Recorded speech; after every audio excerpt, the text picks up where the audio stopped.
ஃப்ரெண்ட்வுட்ஸ் மக்களுக்கு வணக்கம். இன்னைக்கு நம்மளோட ஷோல எதை பத்தி பேச போறோம் அப்படின்னா, கொஞ்ச நாட்களாவே ஒரு சில நடிகைகளோட சம்பளம் எவ்வளவு அப்படின்றத பத்தி பேசியிருக்கோம்.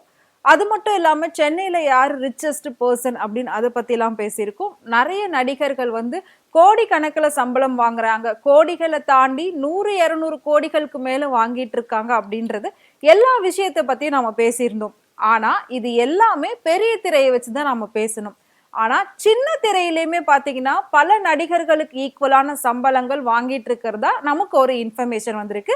சோ அத பத்தி தான் இப்ப நாம பேச போறோம். வாங்க ஷோக்குள்ள போலாம். இதுக்கு முன்னாடி சீரியல் அப்படிங்கிறது தனி, அதாவது சின்ன திரை தனியா இருந்தது, வெள்ளி திரை தனியா இருந்தது. ஆனா இப்ப வந்து பாத்தீங்கன்னா சின்ன திரையும் வெள்ளித்திரையும் சேர்ந்து செயல்படுது அப்படின்றதுதான் நிதர்சனமான உண்மை சினிமாவை பொறுத்த வரைக்கும். சோ சின்ன திரையில இருந்து வெள்ளித்திரைக்கு போன நம்ம கண்ணுக்கு தெரிஞ்ச ஒரே ஒரு பர்சன் நம்ம யார சொல்லுவோம் அப்படின்னா சிவகார்த்திகேயனை சொல்லுவோம். ஏன்னா அவர் வந்துட்டு சின்ன திரையில இருந்து ரொம்ப கஷ்டப்பட்டு அதுல நிறைய ஷோஸ் பண்ணி அதுல மக்களோட ஓட்ஸ் வாங்கி அதுக்கப்புறமா தான் நிறைய டேலண்ட் அவருக்குள்ள இருக்கு அப்படின்னு சொல்லி வெள்ளித்திரையில போனாரு. அங்கேயுமே ரொம்ப கஷ்டப்பட்டு தான் இன்னைக்கு ஒரு நல்ல நிலைமைக்கு வந்திருக்காரு. சோ வெள்ளித்திரையில போறதுக்கு சின்ன திரை அப்படிங்கிறது ஒரு வேவா இருக்கு அப்படின்னு சொல்லலாம். சோ அதுக்காக பாத்தீங்கன்னா இப்ப நிறைய பேரு நானும் நடிக்கணும், நானும் மீடியாக்குள்ள போகணும் அப்படின்றதுக்காக வராங்க. ஆனா உண்மை என்னன்னு கேட்கும்போது வெள்ளித்திரையில போகணும், சினிமால நடிக்கணும், ஆக்டர் ஆகணும் அப்படின்ற மாதிரி அதுக்கு ஒரு பாதையா வச்சுக்கிட்டு தான் சின்ன திரையை வந்து சூஸ் பண்ணிக்கிட்டு இருக்காங்க.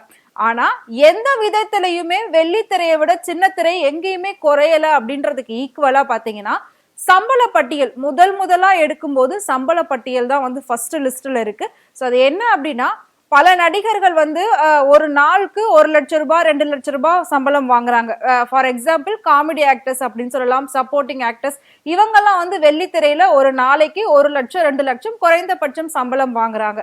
ஆனா அதே அளவுக்கு சம்பளம் பாத்தீங்கன்னா சீரியல்ல நடிக்கக்கூடிய முன்னணி கதாநாயகிகளுமே வாங்கிட்டு இருக்காங்க அப்படின்னு சொன்னா உங்களால நம்ப முடியுமா?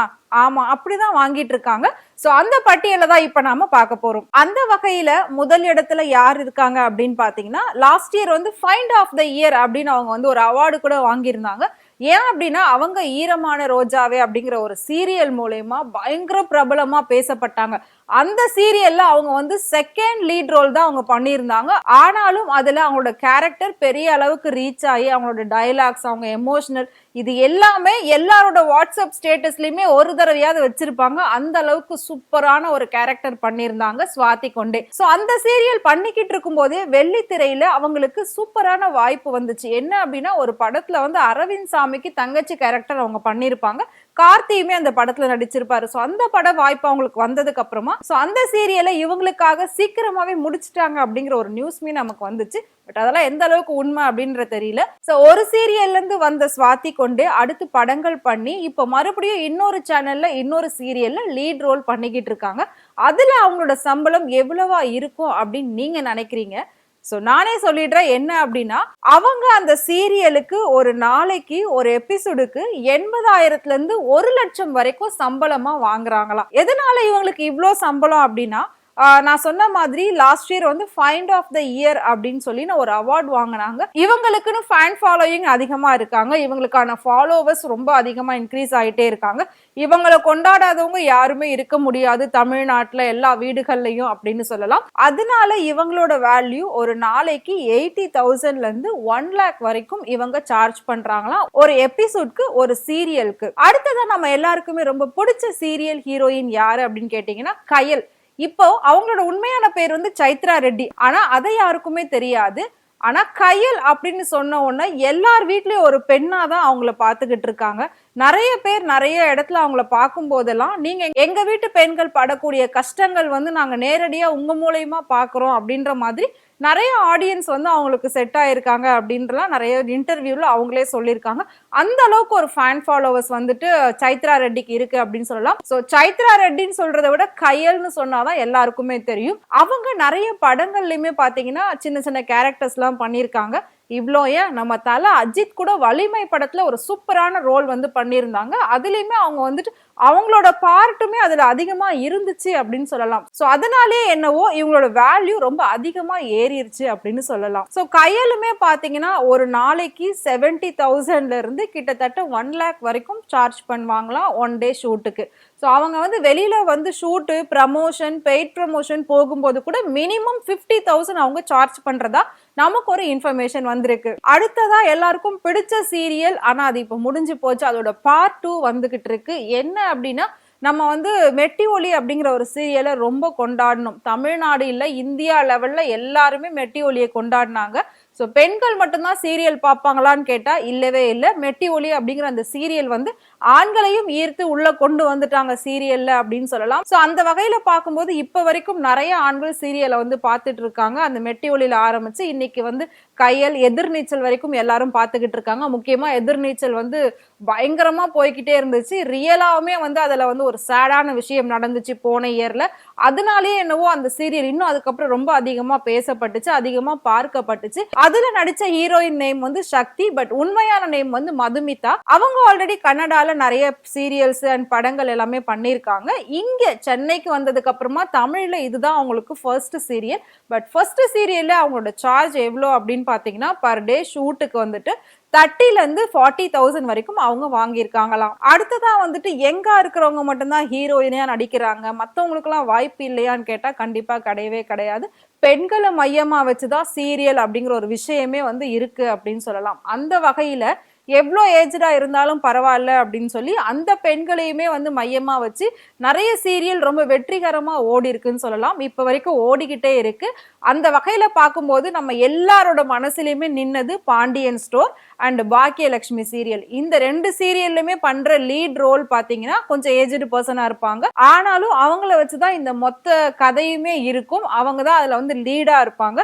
இத பார்த்து இதே மாதிரி ஒரு குடும்பத்துல நான் இருக்கணும்னு ஆசைப்படுறேன், என் குடும்பத்தை நான் இப்படிதான் பாத்துக்கிறேன் அப்படின்னு நிறைய பெண்கள் வந்து சொல்ல ஆரம்பிச்சாங்க. அந்த அளவுக்கு அந்த சீரியல் எல்லாரோட வீட்லயும் எல்லாரோட மனசுலயும் வந்து சென்றடைஞ்சது அப்படின்னு சொல்லலாம். சோ அப்படி பார்க்கும்போது பாண்டியன் ஸ்டோர்ல நடிச்ச சுஜித்ராவா இருக்கட்டும் அண்ட் பாக்கியலட்சுமி சீரியல்ல இப்ப நடிச்சுக்கிட்டு இருக்கக்கூடிய ஸ்ருதிராஜ், இவங்க 2 பேருமே பாத்தீங்கன்னா கிட்டத்தட்ட 40 to 50,000 வந்து பர் டே ஷூட்டுக்கு சார்ஜ் பண்றாங்களாம். பொதுவா ஒரு நாடகம் ரொம்ப அதிகமா போக ஆரம்பிச்சிருச்சு, ரொம்ப பேசப்படுது அப்படின்னாலே அவங்க வந்து டெபியூ ஆக்டரா இருந்தாலும் பரவாயில்ல, அதாவது புதுமுகமா இருந்தாலும் பரவாயில்ல அப்படின்னு சொல்லி அந்த ஹீரோயின்க்கு எல்லாமே மினிமம் 30 to 40,000 தான் வந்து பர் டே ஷூட்டுக்கு அவங்க வந்து பே பண்ணுவாங்களாம். அந்த வகையில பார்க்கும்போது சின்ன மருமகள் அப்படின்ற ஒரு சீரியல் வந்து ஒரு தொலைக்காட்சியில போய்கிட்டு இருக்கு. சோ அதுல மனிஷா மகேஷ் அப்படிங்கிற ஒருத்தவங்க நடிச்சிருக்காங்க. அது மட்டும் இல்லாம இன்னொரு சீரியல் போய்கிட்டு இருக்கு. அதுல வந்து நமக்கு எல்லாருக்குமே பிடிச்சமான கேப்ரியலா நடிச்சுக்கிட்டு இருக்காங்க. சோ இவங்க 2 பேருக்குமே ஒரு நாளைக்கு 30ல இருந்து 40,000 வரைக்கும்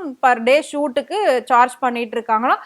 இதுதான் வந்துட்டு சீரியல் நடிகைகள்லாம் கொஞ்சம் ஹையஸ்டா வாங்குறவங்க அப்படிங்கிற ஒரு லிஸ்ட்டை நாம எடுத்திருக்கோம். சோ சீரியல்ல யார் யாரு ஹையஸ்ட் சேலரி வாங்குறாங்க, லீட் ரோல்ல இருக்கிறவங்க அப்படின்னு ஒரு லிஸ்ட் தான் இது. சோ இது எல்லாமே நமக்கு வந்து இன்ஃபர்மேஷனை வச்சு தான் வந்து நாம அதை லிஸ்ட் அவுட் பண்ணி இப்ப நான் உங்ககிட்ட பேசிக்கிட்டு இருக்கேன். சோ கண்டிப்பா உங்க எல்லாருக்குமே ஒரு ஆர்வம் இருந்திருக்கும், இவங்க எல்லாம் வந்து பல வருஷமா நடிச்சுக்கிட்டு இருக்காங்க, டெய்லி நடிக்கிறாங்க, அப்ப இவங்களோட சம்பளம் எவ்வளவா இருக்கும் அப்படின்ற ஒரு கேள்வி உங்களுக்குள்ளலாம் ரொம்ப நாளா இருக்கும். ஸோ சீரியல்ல நடிக்கிறவங்களையுமே பார்த்தீங்கன்னா இப்போ ரொம்பவே அதிகமான சம்பளங்கள்ல போய்கிட்டு இருக்காங்க அப்படின்றது தான் நிதர்சனமான உண்மையுமே கூட. அது மட்டும் இல்லாம எல்லாருமே அப்ப சீரியல்ல நடிக்கிறவங்களாம் பணக்காரங்களா, சீரியல்ல நடிக்கிறவங்க எல்லாருக்குமே வந்து அதிகமான சம்பளம் கொடுப்பாங்களான்னு கேட்டா கண்டிப்பா கிடையவே கிடையாது. So lead role and main ரோல்ல இருக்க ஒரு சிலருக்கு மட்டும்தான் இந்த சம்பளம் வந்து இருக்கும். மற்றபடி சைட்ல சின்ன சின்ன ரோல்லாம் பண்றவங்களுக்கு எல்லாம் பெரிய அளவுல இருக்காது. ஸோ டே பை டே அவங்களுக்கு வந்து சார்ஜ் பண்றது தான் இருக்கும். அது மட்டும் இல்லாம அவங்களோட ஷூட்டுமே வந்து பாத்தீங்கன்னா வீக்லி 2 or 3 days தான் இருக்குமே, அதுக்கான சார்ஜஸ் மட்டும் தான் அவங்களுக்கு பண்ணுவாங்க. ஸோ எல்லாருமே இதுல இருக்கிறவங்க எல்லாம் பெரிய ஆளான்னு கேட்டா அந்த அளவுக்கு கிடையாது. சீரியல்ல நடிக்கிறவங்களை பொறுத்த வரைக்கும் டே பை டே அவங்களுக்கு ஷூட் இருந்துகிட்டே இருக்கும். பொங்கல், தீபாவளி எதுவுமே இருக்காது, எல்லா நாளுமே அவங்க வந்து ஷூட்க்கு போயாகணும். எந்த ஊருக்கு எப்போ எங்க கூப்பிட்டாலுமே அவங்க போயாகணும். அங்க போயிட்டு அவங்க நடிச்சு கொடுத்தாதான் நாம அதை வீட்டுல உட்காந்து தினமும் பார்க்க முடியும். ஸோ அவ்வளோலாம் கஷ்டப்பட்டு தான் இந்த சம்பளங்கள் அவங்க வாங்குறாங்க. சோ நான் சொன்ன இந்த இன்ஃபர்மேஷனை பத்தி நீங்க என்ன நினைக்கிறீங்க? மறக்காம கமெண்ட் பாக்ஸ்ல கமெண்ட் பண்ணுங்க. இதே மாதிரி சினிமால நடக்கக்கூடிய, சீரியல்ல நடக்கக்கூடிய நிறைய சுவாரஸ்யமான விஷயங்கள் நீங்க தெரிஞ்சுக்கணும்னு நினைச்சீங்கன்னா மறக்காம ஃப்ரெண்ட் சேனலை ஃபாலோ பண்ணுங்க.